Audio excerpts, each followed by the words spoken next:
that all the time we are hearing one complaint that 70 years 70 बरस आपने किया क्या, 70 बरस आपने किया क्या। हाँ, 70 बरस तो हमने नहीं किया, कुछ नहीं किया, लेकिन बीजेपी में किया। मैं इसको एक हमारा गांव में एक कहावत है मैडम, वो कहावत क्या है, जो एक बाप का बेटा जो निकम्मा होता है वो कुछ आमदनी कर नहीं पाता है, वो क्या करता है, बाप का सब प्रॉपर्टी एक के बाद बिकता है, और सब बाप का प्रॉपर्टी सब बिकने के जब खत्म हो जाता है तो वो आरोप लगाता है मेरा बाप ने मेरे को क्या दिया, मेरा बाप ने मेरे को क्या दिया। तो यही है हाल, यही है। आप देखिए मैडम, मैं ये नीति आयोग का है, मेरा नहीं है, जो जब first prime minister India Jawaharlal Nehru, he created 33 number of PSUs, no privatization. Lal Bahadur Shastri, he created 5 numbers of PSU, no privatization. Indira Gandhi created 66 numbers of PSU, no privatization. Morarji Desai created 9 number of PSU, no privatization. Rajiv Gandhi created 16 number of PSU, 16 number of PSU, no privatization.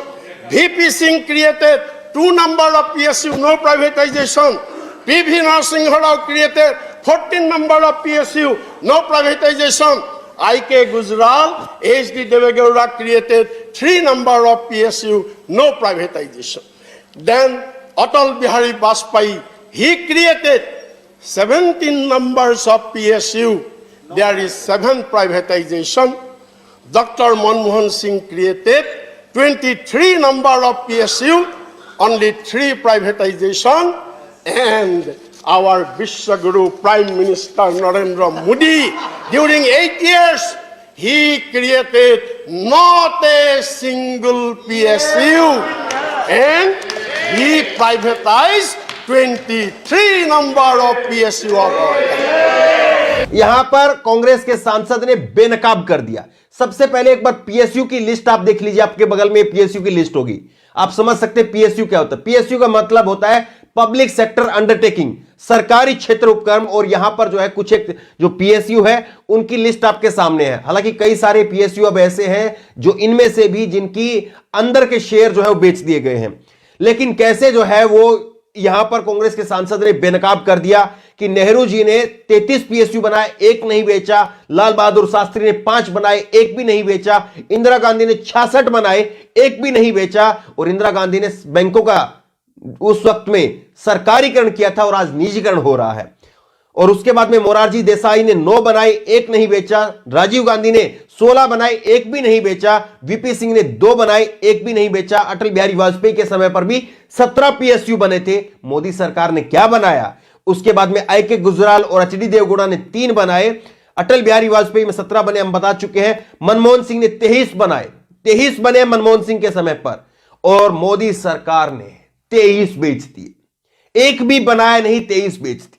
यह सच्चाई है। और आप इसी बात से समझ लीजिए, अगर सरकारी अस्पताल नहीं होते, जरा सा अगर आपको लग रहा है कि हां प्राइवेट चीजें हो जाए तो ज्यादा अच्छी है, तो आप ये बात समझ लीजिए कि अगर सरकारी अस्पताल नहीं होते तो कोरोना के समय पर जितने लोग मरे हैं उससे न जाने कितने ज्यादा लोग मर जाते हैं।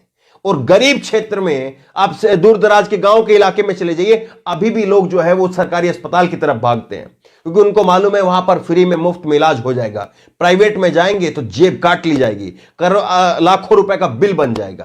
तो ये सच्चाई है। और इसीलिए जो है वो सरकारी क्षेत्र का जो है वो बचाव किया जाना चाहिए। अब आपको दिखाते एक वीडियो, आपको देखिए वीडियो, आप देखिए कैसे नरेंद्र मोदी जी कहते हैं मैं एनसीसी का सक्रिय कैंडिडेट रहा हूं। ये एनसीसी के बारे में बोलते हैं जब एनसीसी के बच्चों के बीच में जाते हैं। उसके बाद में जब आदिवासियों के बीच में जाते हैं तो आदिवासियों के लिए बोलते हैं कि हां मेरा महत्वपूर्ण एक कालखंड जीवन का मैंने आदिवासियों के बीच में बिताया है। और उसके बाद में जब रेल की बात करते हैं वो कि रेल को नहीं बेचा जाएगा, नहीं प्राइवेट किया जाएगा, तब कहते हैं कि मैंने रेल में चाय बेची है और मुझको जितनी समझ है रेल के मंत्रियों को नहीं है। खास वीडियो है ये आपके लिए। और उसके बाद में वो कहते हैं आज तक चैनल के ऊपर कि मैंने 35 साल तक भिक्षा मांग करके, भीख मांग करके जो है गुजारा किया है। और फिर एक इंटरव्यू, और पुराना इंटरव्यू है इनका, उसमें वो कहते हैं कि मैंने हाई स्कूल तक पढ़ाई की है। और फिर उसके बाद में अमित शाह आते हैं, वो कहते हैं मैं बीए और एमए की डिग्री सार्वजनिक कर रहा हूं। इससे ज्यादा झूठ और क्या बोला जा सकता है? देखिए आप।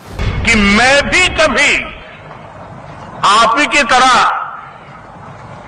एनसीसी का सक्रिय कैडेट रहा कि जीवन का एक महत्वपूर्ण कालखंड मैंने आदिवासियों के बीच में बिताया। रेल के डिब्बे में चाय बेचने वाले को रेल की मुसीबतों का जितना पता होता है उतना रेल मंत्रियों को भी पता नहीं होता।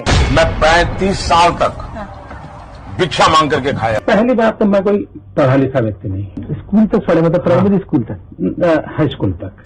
प्रधानमंत्री जी की बीए की और एमए की दोनों डिग्रियां सार्वजनिक करना चाहता हूं। यह वाकई दुर्भाग्य है कि इतनी झूठ बोलने वाले नेता आज देश पर राज कर रहे हैं।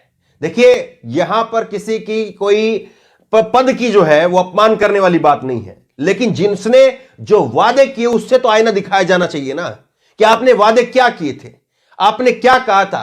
देश ने कांग्रेस ने जो है वो देश को 60 साल में गड्ढे में डाल दिया, ये कर दिया, वो कर दिया। बाद में आपने वही कांग्रेस की मनरेगा नरेगा की जो नीतियां थी उसको आगे ले जाना पड़ा, जिसको जो है वो आप आधार कार्ड को उस वक्त में विरोध करते थे, बाद में आपको आधार कार्ड को आगे ले जाना पड़ा। कांग्रेस की नीतियों को आपने आगे बढ़ाया, तो जो पहले की जो नीतियां रही थी, मनमोहन सिंह ने 23 पीएसयू बनाए, आपने एक नहीं बनाया साहब, आपने 23 बेच दिए। और फिर कहते हैं मैं देश नहीं बिकने दूंगा, मैं देश नहीं झुकने दूंगा। और सच्चाई क्या है? सच्चाई ये है। तो बहरहाल इस वीडियो को ज्यादा से ज्यादा शेयर करिए, दिल खोल करके शेयर करिए। कम से कम अपने 10-10, 15-15 दोस्तों को 10-10, 20-20 मिनट अपनी लगा करके, आधे घंटे का समय लगा करके इस वीडियो को जरूर शेयर करिए, ताकि लोगों को पता चले कि जो वादे किए जाते हैं, जो जुमले दिए जाते हैं, उनकी सच्चाई क्या है। इस खबर को ज्यादा से ज्यादा शेयर करिए। इस खबर को लेकर, इस वीडियो को लेकर आपकी जो भी राय हो नीचे कमेंट बॉक्स में अपनी राय जरूर दें। और इसी तरह की तमाम खबरों के लिए ऑनलाइन न्यूज़ सब्सक्राइब करें, साथ में जो बेल आइकन घंटी उसको जरूर दबाएं, ताकि जैसे वीडियो अपलोड करें उसकी नोटिफिकेशन आपको तुरंत मिल सके।